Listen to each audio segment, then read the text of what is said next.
राधे राधे दोस्तों, आपको हमारे विष्णु पुराण कथा YouTube चैनल पर दिल से स्वागत है। दोस्तों, आपसे मेरी एक छोटी सी विनती है कि आप इस कथा को अंत तक जरूर सुनिएगा, क्योंकि इस कथा में वह रहस्य छुपा है जो आपको सोचने पर मजबूर कर देगा। तो दोस्तों, इस कथा में हम जानेंगे कि स्त्री को बनाने में भगवान को क्यों लगे कई दिन और क्यों इतना समय लग गए थे।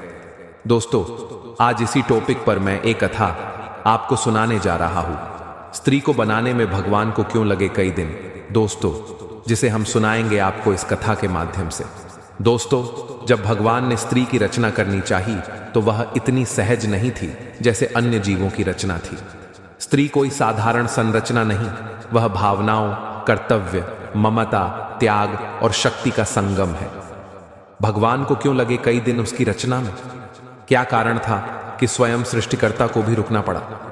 क्या थी वह सोच, वह तैयारी, वह भावना जो स्त्री की रचना को ईश्वर की सबसे जटिल और सुंदर कृति बनाती है? दोस्तों, कथा अब शुरू होती है। स्त्री को बनाने में भगवान को क्यों लगे कई दिन?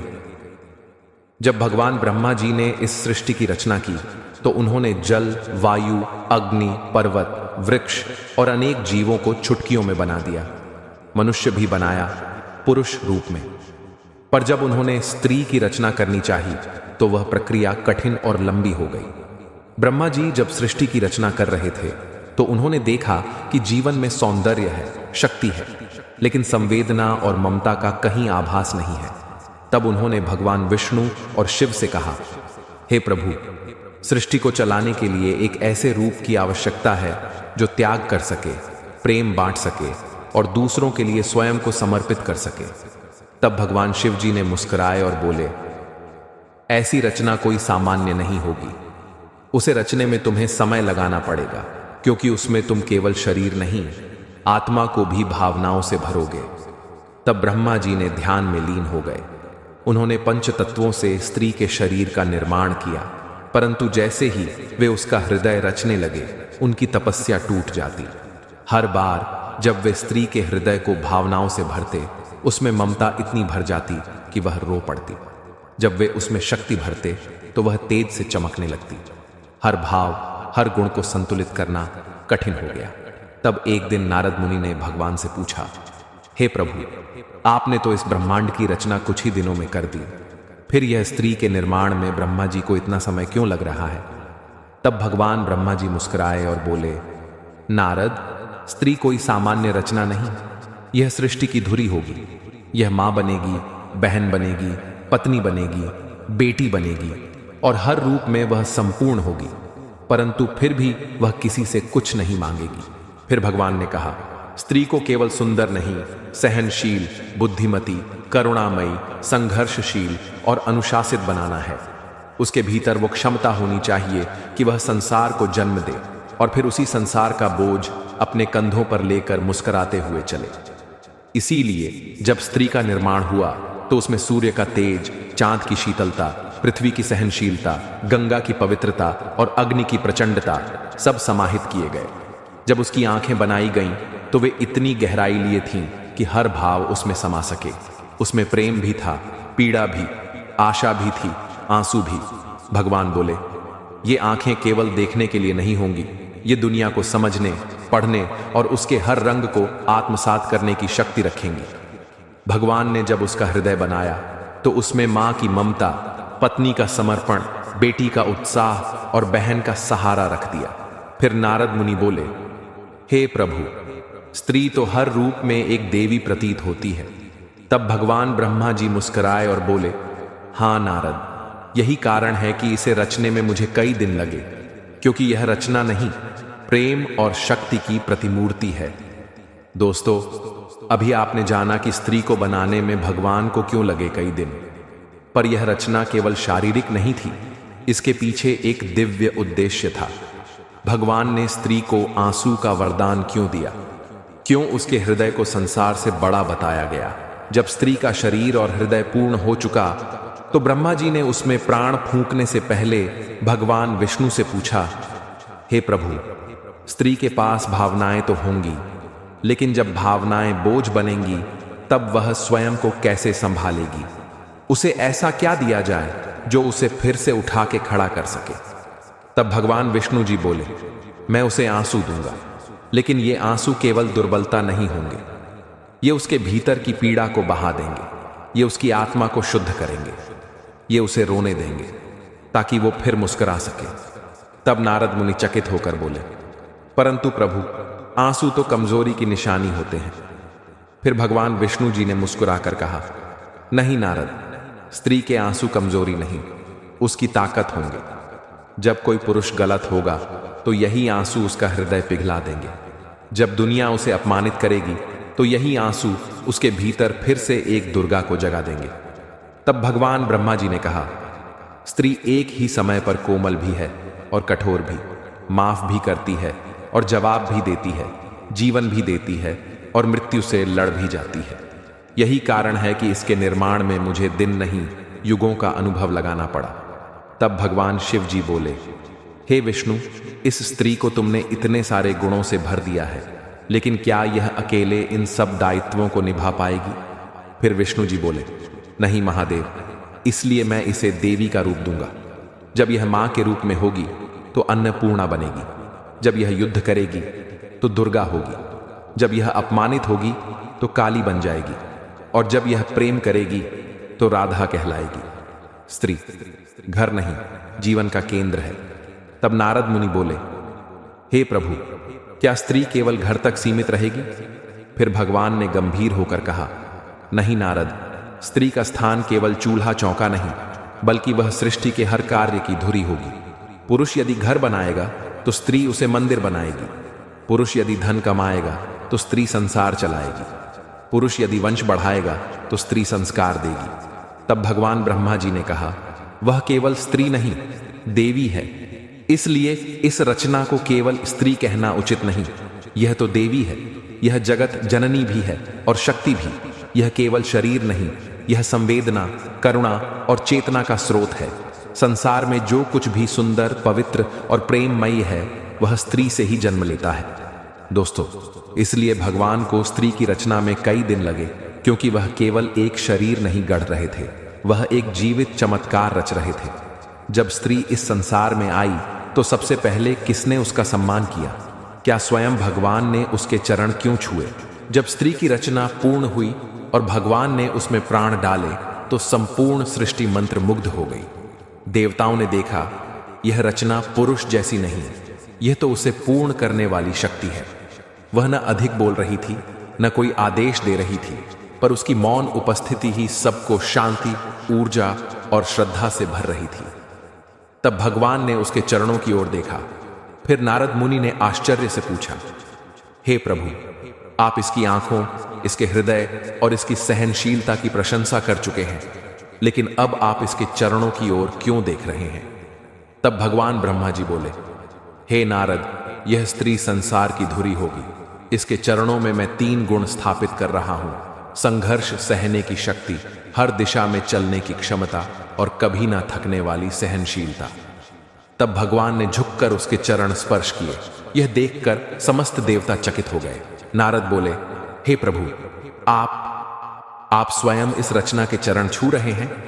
तब भगवान विष्णु बोले, हां नारद, मैं इसे केवल स्त्री नहीं, देवी बनाकर संसार में भेज रहा हूं, और देवी के चरणों में ही तो मोक्ष है। यह कहकर भगवान ब्रह्मा जी बोले, वह संसार को जन्म देगी, वह सृष्टि को संस्कार देगी, वह ही सबका पोषण करेगी और स्वयं किसी से कुछ नहीं मांगेगी। तो क्या मैं उसके चरण न छूऊं? जब स्त्री ने पहली बार अपनी आंखें खोली तो सामने भगवान को झुके हुए पाया। वो घबरा गई और बोली, हे प्रभु, यह क्या कर रहे हैं? मैं तो आपकी रचना हूं, मैं तो आपकी आज्ञा में चलने वाली एक साधारण स्त्री हूं। तब भगवान ब्रह्मा जी मुस्कुराए और बोले, नहीं कन्या, तू मेरी साधारण रचना नहीं, तू वह शक्ति है जिसे देखकर स्वयं मैं भी गर्व कर सकूं। तू धरा की ममता, गंगा की पवित्रता, सरस्वती की विद्या और दुर्गा की शक्ति है। संसार में तुझे स्त्री नहीं, देवी कहकर पूजा जाएगा। समय बीता। संसार में जब राक्षसों ने अधर्म फैलाया, जब उन्होंने स्त्रियों को अबला समझकर अपमानित करना शुरू किया, तो वही कोमल स्त्री दुर्गा बनकर प्रकट हुई। फिर भगवान ब्रह्मा जी बोले, मैंने इसी दिन के लिए उसमें शक्ति का बीज रखा था। जब भी अत्याचार बढ़ेगा वह स्वयं मेरी शक्ति बनकर संसार को संतुलित करेगी। स्त्री कोई वस्तु नहीं, वह सृष्टि का आधार है। दोस्तों, स्त्री को वस्त्र, गहनों और सौंदर्य से मत मापिए, उसके भीतर की भावना, उसकी सहनशीलता और उसके त्याग को समझिए। वो चाहे मां हो, बहन हो, बेटी हो या पत्नी, हर रूप में वह संस्कार देती है, संभालती है, सहेजती है। भगवान को स्त्री को बनाने में कई दिन इसलिए लगे क्योंकि वह कोई जीव मात्र नहीं, वह ईश्वर की छाया है। उसमें हर वो शक्ति है जो ब्रह्मांड को चलाने के लिए आवश्यक है। जब स्त्री ने अपना पहला त्याग किया तो भगवान को भी रोना आ गया। सृष्टि में धीरे धीरे जीवन बढ़ने लगा। हर प्राणी अपने अपने कर्तव्यों में लग गया। पुरुष शिकार करता, खेतों में काम करता, बाहर की जिम्मेदारियां उठाता, और स्त्री वो घर को संवारती, सहेजती, परिवार को जोड़ती और चुपचाप त्याग करती जाती। पहला त्याग, मां बनने का निर्णय। एक दिन देवलोक में चर्चा हुई। संतानों को जन्म कौन देगा? कौन उस पीड़ा को सहन करेगा जिसमें मृत्यु तक का अनुभव होता है? कौन अपने शरीर को टूटते हुए देख सकेगा फिर भी मुस्कुराएगा? सब मौन हो गए। कोई भी प्राणी तैयार नहीं था। तब स्त्री ने धीरे से कहा, मैं तैयार हूं, मैं वह पीड़ा सह सकती हूं, क्योंकि मैं जन्म के साथ ममता का वरदान लेकर आई हूं। तब भगवान की आंखें भर आईं और भगवान ने उसे देखा। वो मुस्कुरा रही थी, लेकिन उसकी आंखों में आंसू थे। आत्मबल से भरी हुई पर भीतर से कांपती हुई। भगवान ने कहा, हे देवी, यह त्याग बहुत बड़ा है। यह कष्ट सहज नहीं है। यह रक्त वेदना मृत्यु के द्वार तक ले जाने वाला मार्ग है। क्या तुम सच में इसके लिए तैयार हो? फिर स्त्री ने कहा, हां प्रभु, यदि मुझे संसार को जीवन देना है तो मैं वह पीड़ा भी सहूंगी, क्योंकि मेरी गोद में जब वह नवजीवन मुस्कुराएगा तो सारी पीड़ा तृप्ति बन जाएगी। भगवान चुप हो गए। उनकी आंखों से आभार के आंसू गिर पड़े। उन्हें देखकर सारे देवता भी भाव विभोर हो गए। तब विष्णु जी बोले, इस त्याग के लिए हम तुम्हें जगत जननी कहेंगे, जो स्वयं का सर्वस्व देकर दूसरों को जीवन देती है। फिर शिव जी बोले, इसलिए संसार में मां के चरणों को स्वर्ग से भी ऊपर कहा जाएगा। दूसरा त्याग, अपने घर को छोड़कर पराए घर में जाना। समय बीता। अब विवाह की व्यवस्था बनाई गई। स्त्री ने एक और त्याग स्वीकार किया। अपने माता पिता, भाई बहन, बचपन, आंगन सब कुछ छोड़कर पराए घर में जाना। एक ऐसे व्यक्ति के साथ जीवन बिताना जिसे वह ठीक से जानती भी नहीं। जब नारद मुनि ने यह दृश्य देखा और पूछा, हे प्रभु, यह तो और भी बड़ा बलिदान है। फिर भगवान बोले, हां नारद, यह स्त्री की दूसरी परीक्षा है। वह अपने अतीत को पीछे छोड़ती है और एक नया संसार गढ़ती है, उस घर को अपना बनाकर जिसे वह जानती तक नहीं। यह केवल त्याग नहीं है, यह पुनर्जन्म है। तीसरा त्याग, अपने सपनों को भुलाकर दूसरों के लिए जीना। समय के साथ वह मां बनी, परिवार में जिम्मेदारियां बढ़ी। वह दिन रात सबका ख्याल रखती रही, पर कभी किसी ने नहीं पूछा कि उसके भी कोई सपने थे या नहीं। एक दिन भगवान ने उससे पूछा, तुम्हारे अपने सपने क्या हुए देवी? स्त्री ने हल्की मुस्कान के साथ उत्तर दिया, हे प्रभु, मेरे सपने अब दूसरों की आंखों में पलते हैं। उनके मुस्कुराने में ही मेरी तृप्ति है। यही मेरा धर्म है। भगवान फिर मौन हो गए। इस बार भगवान ने सिर झुकाया और उन्होंने कहा, मैंने सृष्टि की रचना की थी, लेकिन तुमने उसे जीवन दिया है। तुम मेरी सबसे उत्तम रचना हो, इसलिए तुम केवल स्त्री नहीं, तुम देवी हो। दोस्तों, इसलिए भगवान को स्त्री की रचना में कई दिन लगे, क्योंकि उसे केवल सुंदर नहीं, त्याग, बलिदान और करुणा से परिपूर्ण देवी बनाना था। दोस्तों, अब तक आपने जाना कि स्त्री ने पहला त्याग किया मां बनकर, दूसरा त्याग किया अपना घर छोड़कर, और तीसरा त्याग किया अपने सपनों को भुलाकर। अब जानते हैं, जब स्त्री का अपमान हुआ तो देवताओं ने क्या किया और क्यों भगवान को स्वयं उसे शक्ति रूप देना पड़ा। सृष्टि चल रही थी। मनुष्य, देवता, ऋषि मुनि सभी अपने अपने कार्य में व्यस्त थे। स्त्री हर घर में एक नई भूमिका निभा रही थी। मां बनकर, पत्नी बनकर, बहन बनकर, बेटी बनकर, त्याग करती, सहती, फिर भी मुस्कुराती। लेकिन एक दिन ऐसा आया जब कुछ अहंकारी पुरुषों ने स्त्री को अबला समझने की भूल कर दी। उन्होंने उसके त्याग को कमजोरी, उसकी चुप्पी को डर और उसके संस्कारों को बंदिश समझ लिया। उन्होंने उसका अपमान करना शुरू कर दिया, उसे अपनी इच्छाओं का साधन बना डाला। कभी दहेज के नाम पर, कभी अधिकार के नाम पर, कभी संस्कृति के नाम पर। सभी देवता कांप उठे। जब यह सब देवलोक में देखा गया तो इंद्र, अग्नि, वायु, कुबेर सभी हतप्रभ रह गए। तब नारद मुनि बोले, हे प्रभु, ये क्या हो रहा है? जिस स्त्री के चरण आपने स्वयं छुए थे, आज उसे रौंदा जा रहा है, कुचला जा रहा है। क्या अब भी आप मौन रहेंगे? भगवान ने आंखें बंद की। उन्होंने गहरी सांस ली और बोले, नारद, आज वो समय आ गया है जब स्त्री को अपने भीतर की शक्ति को पहचानना होगा। अब वह कोमलता नहीं, अब वह प्रचंड रूप धारण करेगी। और तभी स्त्री के भीतर से एक तेज ज्वाला निकली। उस ज्वाला ने आकाश को चीर दिया। हर दिशा में एक प्रचंड तेजस्वी रूप प्रकट हुआ। उस रूप के हाथों में शस्त्र थे, माथे पर त्रिपुंड था, आंखों में ज्वाला और वाणी में सिंहनाद। वह थी देवी दुर्गा। दुर्गा बोली, मैं वह स्त्री हूं जिसे सबने अबला समझा। आज मैं उन्हीं हाथों से शस्त्र उठाऊंगी जो कल तक केवल अन्न बनाती थीं। मैं उन्हीं पैरों से युद्ध भूमि में उतरूंगी जो कल तक केवल मंदिर तक ही जाती थीं। अब मैं ना सहूंगी, न चुप रहूंगी, मैं अधर्म का संहार करूंगी। स्त्री के भीतर जागी शक्ति उस दिन स्त्री ने जाना, मैं केवल आंसू नहीं, मैं अग्नि भी हूं। मैं केवल रचती नहीं, मैं विनाश भी कर सकती हूं। दुर्गा ने महिषासुर, चंडमुंड, रक्तबीज जैसे राक्षसों का अंत किया। उस दिन संसार ने देखा, जब स्त्री को बार बार दबाया गया, तब वह अवतार नहीं, स्वयं ईश्वर बन गई। तब भगवान ने कहा, मैंने जब स्त्री की रचना की थी तो उसमें नारी का सौंदर्य, देवी का धैर्य और काली का तेज रखा था। जो इसे सम्मान देगा वह स्वर्ग पाएगा, और जो इसका अपमान करेगा उसका अंत इसी की शक्ति करेगी। दोस्तों, स्त्री कोई वस्तु नहीं, वह एक प्रकाश है, जीवन का दीपक। वह हंसे तो घर रोशन, वह रोए तो परिवार कांप उठे, वह चुप रहे तो धरती सहनशील, वह गरजे तो दुर्गा का रूप। जब स्त्री ने ईश्वर से पूछा, हे प्रभु, मैंने सबका ख्याल रखा पर मेरा कौन रखेगा?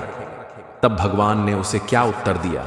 दोस्तों, अब तक आपने जाना, स्त्री त्याग की मूर्ति है, पर जब अपमान हुआ तो वही स्त्री देवी दुर्गा बन गई। अब जानते हैं, जब स्त्री ने भगवान से प्रश्न किया, हे प्रभु, मैं सबका ख्याल रखती हूं, लेकिन मेरा कौन रखेगा? युद्ध समाप्त हो चुका था। दुर्गा रूप में स्त्री ने अधर्म का नाश किया, संसार फिर से शांत हो गया। पर उस रात वह स्त्री एकांत में बैठी थी, हाथों में छाले थे, आंखों में थकान, लेकिन होंठों पर वही हल्की मुस्कान।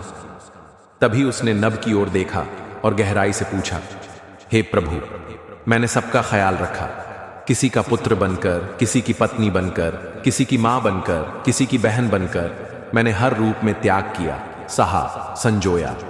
पर एक बात बताइए, क्या कोई मेरा भी होगा? क्या कोई मेरे आंसू पोंछेगा, मेरे मन की थकावट को समझेगा? सभी देवता मौन हो गए, चंद्रमा झुक गया, तारे थम गए, और तभी आकाश से भगवान विष्णु जी प्रकट हुए। भगवान विष्णु जी उत्तर दिया। विष्णु जी धीरे से बोले, हे देवी, यह प्रश्न तुम्हारा नहीं, यह समस्त स्त्रियों का मौन दर्द है। तुमने सबको दिया, प्रेम भी, सेवा भी, जीवन भी, लेकिन हां, बहुत बार तुम्हारा अपना कोई नहीं होता। तब भगवान ने आगे कहा, पर सुनो, जब कोई तुम्हारा नहीं होता तब मैं तुम्हारा होता हूं। जब सब तुम्हारे खिलाफ हों तब मेरी शक्ति तुम्हारे भीतर जागती है। जब तुम अकेली महसूस करो तब जानो मैं तुम्हारे साथ खड़ा हूं, क्योंकि तुम्हारा अस्तित्व मेरा ही प्रतिबिंब है।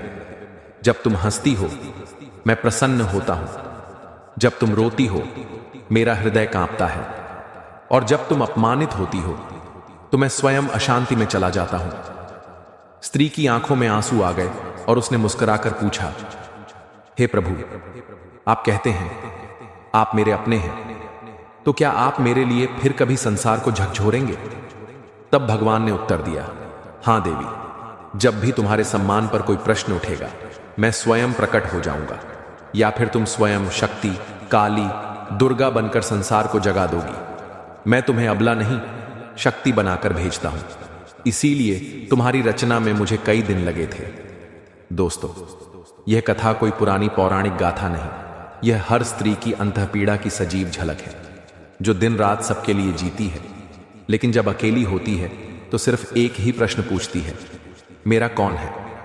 दोस्तों, किसी स्त्री को अकेला न महसूस होने दें, उसकी थकान को समझें, नजरअंदाज न करें, उसकी भावनाओं को बोझ न कहें, सम्मान करें, और जब वह चुप हो तो उसका मौन भी सुने। जब स्त्री ने जन्म दिया एक महान आत्मा को, जिसने संसार में बदलाव की लहर ला दी, फिर भगवान ने कहा, इस स्त्री की कोख ने चमत्कार कर दिखाया। दोस्तों, अब तक आपने जाना कि जब स्त्री ने भगवान से पूछा, क्या मेरा भी कोई है? तब भगवान ने कहा, जब कोई तुम्हारा नहीं होगा तब मैं तुम्हारा हूं। अब जानते हैं कि जब स्त्री की कोख से जन्मा वह चमत्कार जिसने संसार को बदल दिया, एक साधारण स्त्री लेकिन असाधारण कोख। वह एक साधारण सी स्त्री थी, छोटे से गांव में, मिट्टी के घर में, चूल्हे की आग से सने हाथों वाली, दिन भर खेत में काम करती, फिर बच्चों को पढ़ाती, सिर पर आंचल, आंखों में सपना, पर भीतर थी एक तपस्विनी की ऊर्जा। वह अक्सर भगवान से प्रार्थना करती थी, हे प्रभु, मुझे ऐसा संतान दो जो केवल मेरा नाम रोशन न करे, बल्कि इस संसार को संभाल सके, बदल सके, जागा सके। फिर एक दिन उसकी गोद में जीवन आया। वो क्षण सामान्य नहीं था। संतान का जन्म हुआ, पर उसके साथ ईश्वर की आभा भी उतरी। उसके भीतर दया भी थी, पर अन्याय देखकर अग्नि भी थी। उसकी आंखों में चमक थी, पर सिर पर झुकाव भी था। वह कोई और नहीं, एक परिवर्तन का वाहक था। उस बच्चे ने जैसे जैसे बड़ा होना शुरू किया, उसने मां से ही पहले शब्द सीखे, सत्य, धैर्य, सेवा, सम्मान। उसकी मां ने कभी बड़े बड़े उपदेश नहीं दिए, पर अपने आचरण से उसके मन में संस्कारों की फसल बो दी। जब वह बड़ा हुआ तो वही बालक बना युगों का संदेशवाहक, जिन्होंने स्त्री के सम्मान की अग्नि चलाई, गरीबों के लिए आवाज उठाई और दुनिया को सिखाया, मां केवल जननी नहीं होती, मां संसार की पहली पाठशाला होती है।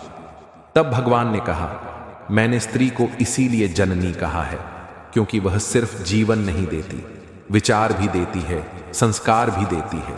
जब एक स्त्री की कोख से कोई महान आत्मा जन्म लेता है तो वह केवल एक पुत्र नहीं होता, वह समाज का भविष्य होता है।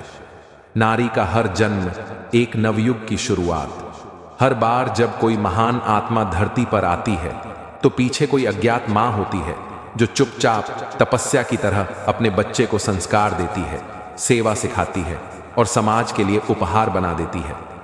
बुद्ध, महावीर, राम, कृष्ण, शिवाजी, विवेकानंद, सभी की कथाओं में कहीं न कहीं एक मां का अदृश्य त्याग जुड़ा होता है। दोस्तों, इसलिए जब आप किसी स्त्री को देखें तो उसे केवल उसकी भूमिका से ना आंखें। वह केवल बेटी, पत्नी, मां या बहू नहीं है। वह एक संभावना है, चमत्कार की, क्रांति की, करुणा की। यही कारण था कि भगवान को स्त्री की रचना में एक क्षण नहीं, कई दिन लगे, क्योंकि वह केवल देह नहीं बना रहे थे, वह एक ऐसा अस्तित्व बना रहे थे जो एक साथ जननी, देवी, शक्ति, त्याग और संस्कार हो। जब स्त्री के जीवन में हर महीने पीड़ा आती है तो वह कैसे फिर भी मुस्कुराती है? भगवान ने मासिक धर्म के दर्द को भी आशीर्वाद क्यों कहा? दोस्तों, अब तक आपने जाना, स्त्री की कोख से जन्मे संतान ने संसार को बदला। मां केवल जन्म नहीं देती, बल्कि संस्कारों का बीज बोती है। अब जानते हैं स्त्री के उस मासिक कष्ट का रहस्य, जिसे सब कमजोरी समझते हैं, पर भगवान ने उसे आशीर्वाद कहा। एक दिन नारद मुनि ने भगवान से पूछा, हे प्रभु, आपने स्त्री को कई गुणों से विभूषित किया, प्रेम, त्याग, धैर्य, करुणा, शक्ति, लेकिन एक प्रश्न मेरे मन में सदा से रहा। हर महीने उसे जो पीड़ा होती है, मासिक धर्म का जो कष्ट है, वह क्यों दिया गया? यह तो बहुत दर्दनाक है। फिर भी वह मुस्कुराती रहती है। भगवान मुस्कुराए, फिर गंभीर होकर बोले, नारद, यह पीड़ा नहीं, यह पवित्रता का प्रतीक है। यह कोई दोष नहीं, यह शक्ति का प्रमाण है। यही तो वो चक्र है जो उसे जीवन देने की क्षमता देता है। मासिक धर्म कमजोरी नहीं, जीवन का बीज है। भगवान ने कहा, हर महीने उसका शरीर टूटता है, पर वह बिखरती नहीं। वह रक्त बहाती है, फिर भी उठकर हर जिम्मेदारी निभाती है। कोई और प्राणी नहीं है जो हर महीने मृत्यु जैसी पीड़ा से गुजरे, फिर भी हर दिन की तरह काम करे, मुस्कुराए, परिवार चलाए। यह पीड़ा नहीं, उसकी परीक्षा है, और जो इससे गुजरती है वह किसी देवी से कम नहीं। भगवान ने जैसे ही यह वचन कहे, देवलोक में एक नारी के इस मासिक चक्र को लेकर सम्मान की गूंज फैल गई। देवताओं ने झुककर नारी का सम्मान किया। वायुदेव बोले, हम तो हर महीने नया मौसम बनाते हैं, पर यह नारी हर महीने नया जीवन रचने का चक्र चलाती है। अग्निदेव बोले, मैं जलाता हूं, पर यह जलकर भी संसार के लिए थाली में रोटी परोसती है। संसार में क्या हुआ? दूसरी ओर पृथ्वी पर यह चमत्कार समझा नहीं गया। कुछ लोगों ने इस चक्र को अपवित्र कह दिया, कुछ ने स्त्री को उन दिनों अछूत मान लिया। मंदिरों से दूर किया गया, रसोई में प्रवेश न करने दिया गया, उसे उसके ईश्वर से दूर कर दिया गया। फिर भगवान बोले, हे मानव, जिस स्त्री के रक्त से तुमने जन्म लिया, आज उसी रक्त को अपवित्र कह रहे हो। याद रखो, जिस दिन यह चक्र थम जाएगा, उसी दिन सृष्टि का विस्तार रुक जाएगा। ये चक्र नहीं रुके, क्योंकि ये जीवन का स्रोत है। दोस्तों, स्त्री को मासिक धर्म नहीं शर्मिंदा करता, हमारा दृष्टिकोण करता है। उसका शरीर उसका बोझ नहीं, उसकी तपस्या का प्रमाण है। वो हर महीने अपने अंदर की मृत्यु को स्वीकारती है, ताकि अगली पीढ़ी जीवन पा सके। इसलिए भगवान को समय लगा, क्योंकि वो कोई शरीर नहीं बना रहे थे, वो एक ऐसा अस्तित्व बना रहे थे जिसमें हर महीने एक नई परीक्षा, एक नई पीड़ा और एक नई शक्ति जन्म ले। जब स्त्री की पीड़ा चरम पर पहुंची तो उसने ईश्वर से मांगा, मुझे थोड़ा सा प्रेम भी चाहिए। तब भगवान ने उत्तर में क्या दिया? दोस्तों, अब तक आपने जाना, मासिक धर्म कोई अपवित्रता नहीं, बल्कि ईश्वर द्वारा स्त्री को दिया गया वह वरदान है जिससे सृष्टि आगे बढ़ती है। अब जानते हैं, जब स्त्री ने भगवान से मांगा केवल थोड़ा सा प्रेम, और भगवान ने उसे क्या दिया? सारा घर सो रहा था, बाहर शांति थी, भीतर तूफान। रसोई में बर्तन रखे थे, सारे काम निपटा दिए गए थे, बच्चों को सुला दिया गया था, पति मोबाइल में खोया था, और वो स्त्री एक कोने में बैठी थी, थकी हुई, टूटी हुई, लेकिन मुस्कुराती हुई। उसने आंखें बंद की और भगवान से कहा, हे प्रभु, मैंने सबका ध्यान रखा, लेकिन क्या मेरे लिए भी कोई ध्यान रखेगा? मैंने सबको प्रेम दिया, बच्चों को ममता, पति को समर्पण, सास ससुर को सेवा, लेकिन क्या कोई मुझे भी प्रेम देगा? मेरे जीवन में क्या कोई ऐसा क्षण आएगा जब कोई मेरी आंखों में देखकर कहे, मैं तुम्हारे बिना अधूरा हूं? क्या मुझे भी वह छोटा सा प्रेम मिलेगा जिसकी मुझे वर्षों से तलाश है? तब भगवान मौन हो गए। प्रभु ने उसकी पुकार सुनी, लेकिन वो चुप थे, जैसे स्त्री की पीड़ा को किसी शब्द में बांधा ही नहीं जा सकता। फिर उन्होंने आंखें खोली और धीरे से कहा, हे देवी, तुमने प्रेम मांगा, लेकिन मैं तुम्हें केवल प्रेम नहीं दूंगा, मैं तुम्हें वो सम्मान दूंगा जो प्रेम से भी ऊपर होता है। भगवान ने कहा, तुम्हारे लिए मैं उस आत्मा को भेजूंगा जो तुम्हारे चेहरे की झुर्रियों में तुम्हारी तपस्या देखेगा, जो तुम्हारी थकान में तुम्हारा संघर्ष देखेगा, जो तुम्हारे मौन में तुम्हारा बलिदान महसूस करेगा, और जो तुम्हारी गोद में स्वर्ग पाएगा। तब भगवान बोले, प्रेम शब्दों में नहीं होता, प्रेम सेवा में होता है। प्रेम फूल देने में नहीं, तुम्हारे पैरों को सहलाने में होता है। प्रेम तारीफों में नहीं, तुम्हारे आंसुओं को समझने में होता है। इसलिए मैं तुम्हें एक ऐसा साथी दूंगा जो तुम्हारे भीतर की देवी को देखेगा, और अगर ऐसा कोई साथी न मिले तो तुम स्वयं अपने प्रेम की सबसे बड़ी पूजा बन जाना। दोस्तों, स्त्री को प्रेम की नहीं, सम्मान, समझ और सहानुभूति की जरूरत है। वह हर दिन प्रेम बांटती है, लेकिन समाज ने उसे दायित्व निभाने वाली मशीन मान लिया है। लेकिन याद रखिए, जो स्त्री को प्रेम नहीं देता वह स्वयं प्रेम का अधिकारी नहीं हो सकता। इसलिए भगवान को कई दिन लगे, क्योंकि स्त्री को केवल रचना नहीं था, उसे भावनाओं की वह गहराई देनी थी जिसमें पूरा संसार डूबकर प्रेम सीख सके। जब स्त्री की उम्र ढलने लगी तब समाज ने उसे बोझ कहा, पर भगवान ने कहा, अब वह पूर्ण हो चुकी है। दोस्तों, अब तक आपने जाना कि स्त्री ने जब भगवान से प्रेम मांगा तो भगवान ने उसे केवल प्रेम नहीं बल्कि सम्मान और दिव्यता दी। अब जानते हैं, जब उसकी उम्र ढलने लगी, चेहरे पर झुर्रियां आईं, तो समाज ने उसे बेकार कहा, लेकिन भगवान ने कहा, अब यह स्त्री पूर्ण हो चुकी है। अब वो स्त्री 50 की हो चुकी थी।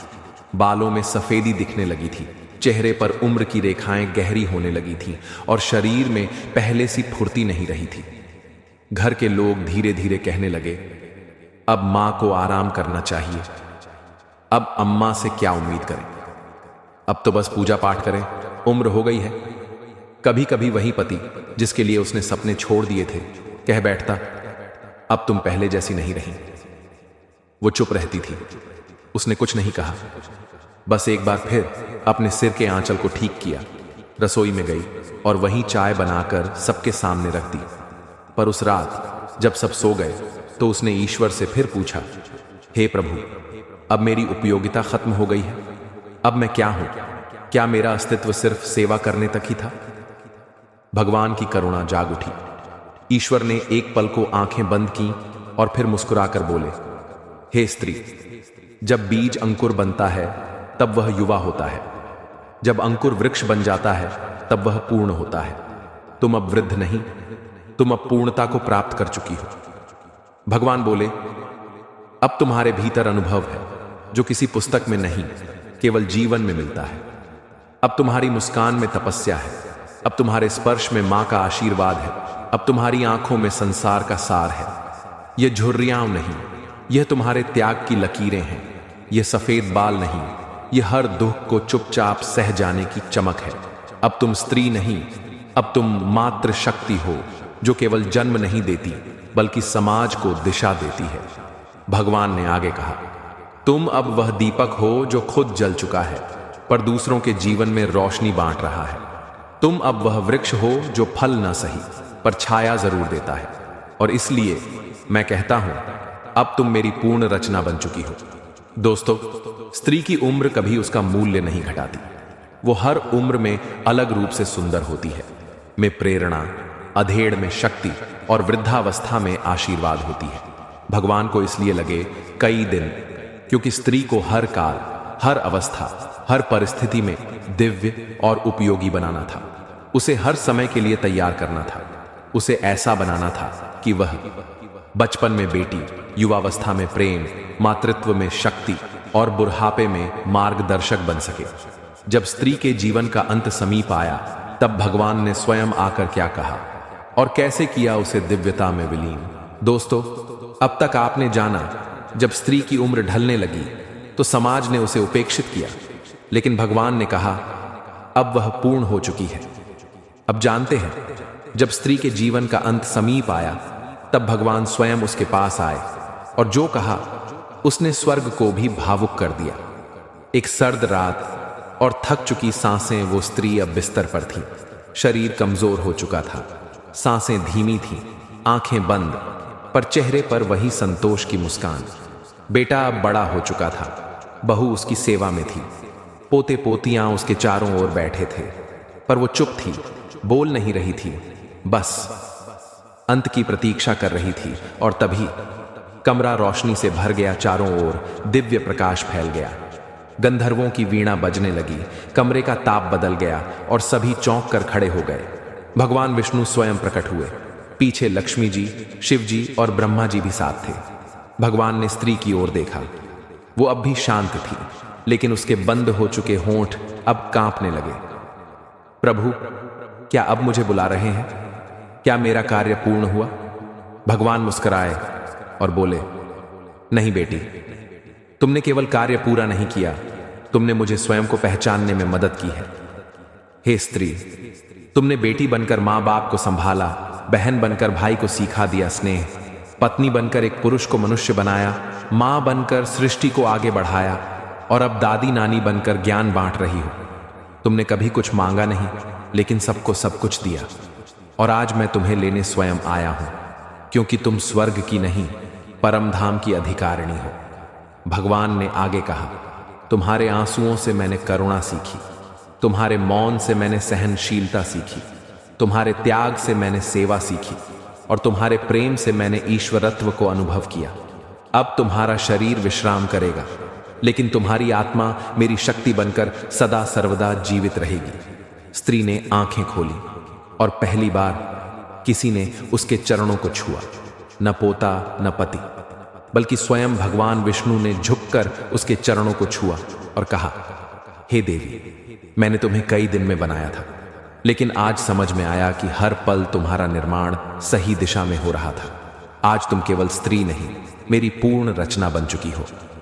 और फिर एक मंद मुस्कान के साथ वो स्त्री अपनी अंतिम सांस छोड़ गई। उसका शरीर वहीं रहा, लेकिन उसकी आत्मा स्वयं लक्ष्मी जी के आंचल में समा गई। आकाश से फूल बरसने लगे, देवता स्तुति करने लगे और ईश्वर ने घोषणा की, इस स्त्री ने पृथ्वी पर जो जीवन जिया वह किसी आर्षि की तपस्या से कम नहीं था। आज से इसका नाम होगा नारी, नारायण की जीवित मूर्ति। दोस्तों, स्त्री का जीवन एक पूजा है। हर अवस्था में, हर रूप में उसका अंत मृत्यु नहीं होता, वह ईश्वर की अंश बन जाती है।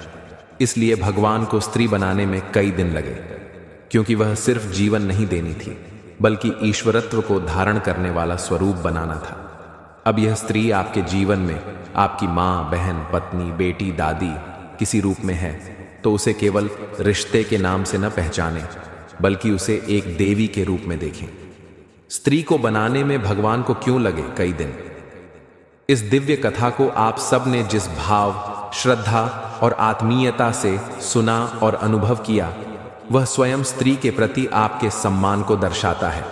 दोस्तों, यह कथा यहीं पूर्ण होती है, लेकिन स्त्री की महिमा का आखिरी शब्द कभी लिखा नहीं जा सकता। वह हर दिन, हर युग, हर जन्म में एक नई कथा रचती है। इस श्रृंखला का उद्देश्य सिर्फ कथा कहना नहीं था, बल्कि समाज को यह याद दिलाना था कि स्त्री कोई साधारण प्राणी नहीं, वह ईश्वर की विचारित और दिव्यतम रचना है। आप सभी से प्रार्थना है, हर स्त्री को जीवन में सम्मान, स्नेह और सच्चा स्थान दीजिए, चाहे वह आपकी माँ हो, बहन हो, बेटी हो या फिर कोई अजनबी स्त्री। हर रूप में वह पूजनीय है। दोस्तों, अगर आज की यह कथा आपके हृदय को छू गई हो तो कृपया इस वीडियो को एक प्यार भरा लाइक जरूर दीजिए, और हो सके तो इसे अपने परिवार, मित्रों और अपने अपनों तक जरूर पहुंचाइए, ताकि इस संदेश की गहराई हर दिल तक पहुंच सके। और दोस्तों, अगर आप हमारे विष्णु पुराण कथा YouTube चैनल पर नए हैं या अभी तक आपने चैनल को सब्सक्राइब नहीं किया है, तो कृपया सब्सक्राइब कर लीजिए, क्योंकि जब भी हम कोई नई आध्यात्मिक कथा लाएं, उसका पुण्य और प्रसाद सबसे पहले आप तक पहुंचे। आपका साथ ही हमारा संबल है, आपकी शुभकामनाएं ही हमारी शक्ति है। राधे राधे दोस्तों, हम फिर मिलते हैं अगली कथा में।